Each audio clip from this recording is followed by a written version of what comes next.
जय कृष्ण मूर्ति से पूछा गया कि आज संसार में ईश्वर की बहुत सी अवधारणाएं हैं, आपका ईश्वर के संबंध में क्या विचार है। कृष्ण मूर्ति का उत्तर बड़ा सरल और सीधा था।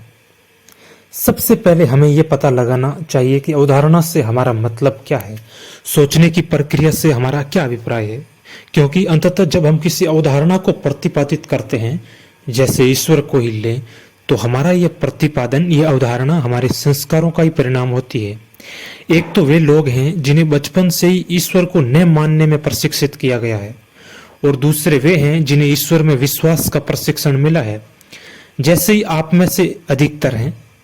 अतः हम अपने प्रशिक्षण के अनुसार, अपनी पृष्ठभूमि के अनुसार, अपने मानसिक गठन, रुचियों अरुचियों, भाई आशाओं के अनुरूप ईश्वर की अवधारणा बना लेते हैं। तो स्पष्ट है कि जब तक हम अपने सोचने की प्रक्रिया को समझ नहीं लेते, मात्र ईश्वर की अवधारणा ही बना लेने का कोई अर्थ नहीं है।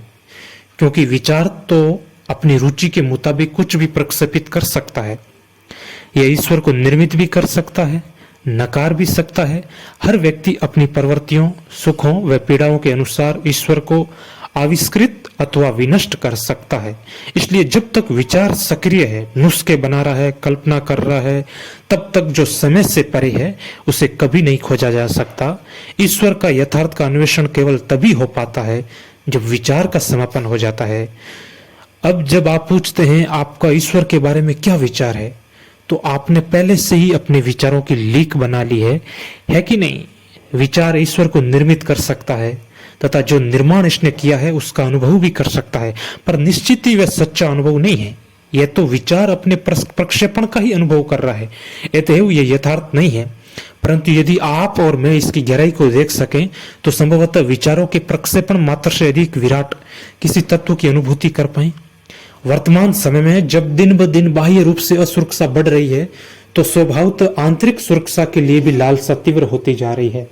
चूंकि हमें बाहर सुरक्षा नहीं मिल पाती है, अतः हम इसे एक अवधारणा, एक विचार में खोजने लगते हैं, और तब वे निर्मित कर लेते हैं जिसे हम ईश्वर कहते हैं, तथा वही अवधारणा हमारी सुरक्षा बन जाती है। सुरक्षा खोजने वाला मन यथार्थ को, सत्य को नहीं पा सकता है। जो समय से परे है उसे समझने के लिए विचारों के जाल का ध्वस्त होना अनिवार्य है। शब्दों, प्रतीकों, प्रतिमाओं के बिना विचार बना नहीं रह सकता। केवल तब जब मन खामोश होता है, अपनी उधेड़ बुन से मुक्त होता है, तभी यथार्थ को खोज पाने की संभावना होती है।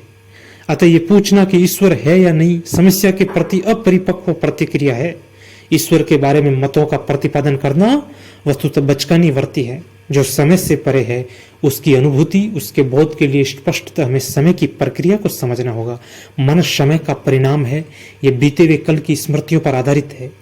क्या कल जो बीतते जा रहे हैं उन सब के गुणनफल से मुक्त होना संभव है? निश्चित ये समस्या गंभीर है। यह विश्वास या अविश्वास का मामला नहीं है। विश्वास या अविश्वास करना तो अज्ञान की प्रक्रिया है, जबकि विचार के समय में बांधने वाले लक्षण की समझ स्वतंत्रता लाती है और उसी में अन्वेषण हो पाता है। परंतु हम में से अधिकतर लोग विश्वास कर लेना चाहते हैं क्योंकि यह ज्यादा सुविधाजनक रहता है। यह हमें सुरक्षा का, किसी निश्चय से जुड़े होने का एहसास देता है। निश्चित रूप से यह विश्वास हमें पृथक करता है।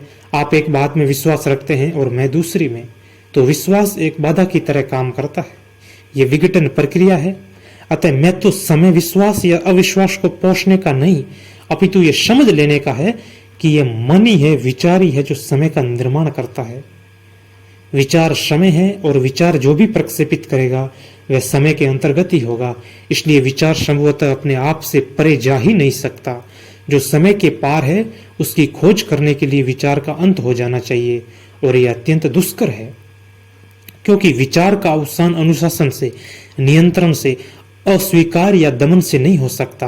विचार का अवसान तभी होता है जब हम विचार करने की समस्त प्रक्रिया को समझ लेते हैं, तथा विचारणा को समझने के लिए अपने आप को देखना, जानना आवश्यक है।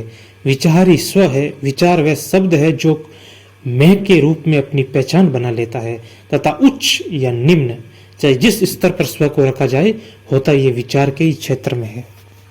धन्यवाद।